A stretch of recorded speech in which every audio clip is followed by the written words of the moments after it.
guys, let's just unpack again some more lana ku-News Galo. This is why the channel is called News Galo. Zeningi indaba, guys. You remember the story, Leseska Olorato, how it happened and all of that, and then other people started coming out, and then there's a story of another lady who actually was now petrified to tell her story. After the same guy, the one that unalived himself, the main guy actually on Olorato's story, the syndicate, basically. Because basically these things, they come in syndicates, and it's not just one person who's doing this, they work together. So she's one of the girls who's now come forward to say, don't try and go to the police, Tina, we will find you and we will show you who we are. So Bambiza Usali, Sisters. Also Sisters, she was at the page when they approached her. Right, one of the guys, the main guys, Upila, came to her actually and was like, hi, Suzo, hamba nawe, we will fetch you in Nasekaya, you know that. And Dibona, I can basically. And then they were just explaining ukuthi abasebenzi ngendlela ezifanayo. Ngithi what happens is that ikhona vele abazokuthola ku-Tinder online and all of that, and start speaking to you. So how they operate is that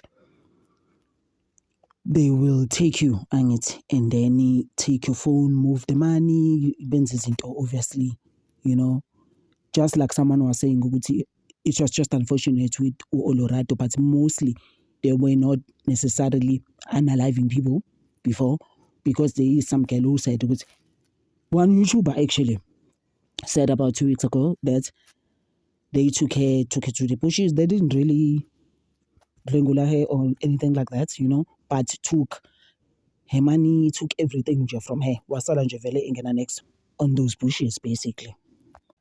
So, guys, we know with the internet, once you do that, moving people's monies, and put them in your account, they will track you. So, basically, they are tracking them. And Umkwanazi at this stage, guys, you know him. I got to right next. He's like a super cop. He's super cop now. You're a KZN. And then abantu bamthandi why? Bengamthandi. He's doing the best he can. That is why phela bakufuna abantu ngithi uma right. Ya bafuna ukuthi ube hayi ma cop engeke ngisawa mention la. Esiwaziyo ngale kusenzo meyo. Yes. Engibhizi now nami ngideke on Senzo Meyiwa, on that case yasenzo Meyiwa, how this case has actually dragged for 10 years for nothing. Actually, we on our 11th year this year. So uyabona ukuthi guys izinto izinto la emhlabeni ezenzakalayo ofile ukuthi azikho right. So all I'm saying nje, let's watch out for ourselves. Akusekho right la ngaphandle. It's not the same anymore. For instance, Olorato Mangale bamthola emall futhi also esinye story about her, besides ukuthi ngathi into started off ngathi into ubekwi internet, you know, sort of like Tinder, you know, and then another one they found her at a lobby at a hotel. I mean, those people are not even, I'm sure, in some expensive hotel. They were just standing there when you thinking about the guests. So they found her there at the lobby of a hotel. They were like, oh, Sissy, can we take you out for drinks? You know, they acting like Nabobala hotel, and they actually not, guys. So nje guys began. Yazi mina to a point wangikhuluma isimuntu. Hayi kabi. Ngivele ngibe kanjalo.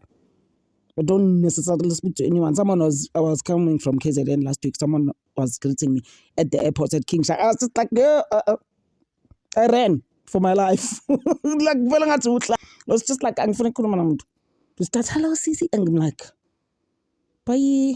Oh, hello, guys. So obviously, I mean, it's not just this one syndicate. Abantu, they don't stop. Once wakujwayela ukuntshontsha nokwenza izinto on syndicates and stealing and ukopololo and doing funny things and be waiting for people at lobbies, at hotels, at the foyer, you like a crazy person. You are going to continue with it. It doesn't stop. Because uzwile ukuthi kwathiwa ngalo the one that unalived Olorato.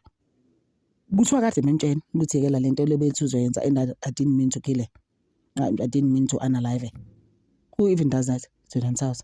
Uyayibona le nto leyo. So apparently more people are coming up, their names are known, and the names of the people who are in these syndicates. Because my thing is that it's not just one. Unknown to the police at this point. Yeah.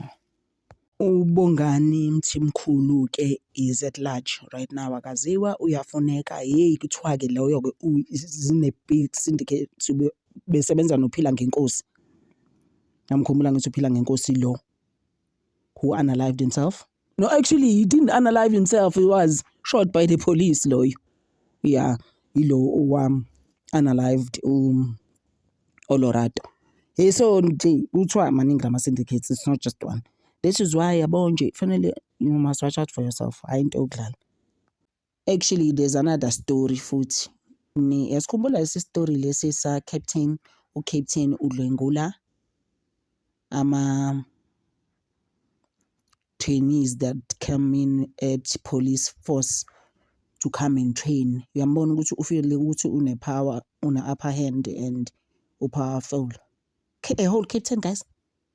It's just like, I guess he's actually one of the trainees there. Uqala nge-20-year-old, weza ngomunye futhi una-21. U-20-year-old yavele yashutha ungeke phela mina bengizofunda, I wanted to become a police woman. Nangumuntu ebhizinami, you know. So his case has been postponed and he was granted a bail of 8,000 before the other woman came forward. I'm just like, why were you even given a bail? Kuba uko right? You've already done it to 2 women. You are given a bail just because you're in the police force. You work for SAPS. Hey, I'm just like, I understand it. And then another story, futhi. Samanqampu is the one, SASSA. Remember the SASSA one I also did? The 11 people that actually robbed uSASSA imali yabo. How they were actually found out laba. Batholakale eJabulani Mall. Umuntu uphethe amakhadi awu-50. ISASSA. Njani? Uloku busy cashier oyi-1 now. Uloku ukhiphana nemali, wenza ukhiphana nalezi imali. And but it was mostly low 350. You keep. So was not so 370 now. You keep imali. How? And then one cashier was just like, this can't be normal. I think he was on the 10th card now. Ubizweni uyathenga ngale mali, uyathenga. Like what's going on? Watshela supervisor alerted the police. The police came to Shoprite Jabulani Mall in Soweto. Do you like it? No, Nina, please. Mind you, at the time, ubani group leader.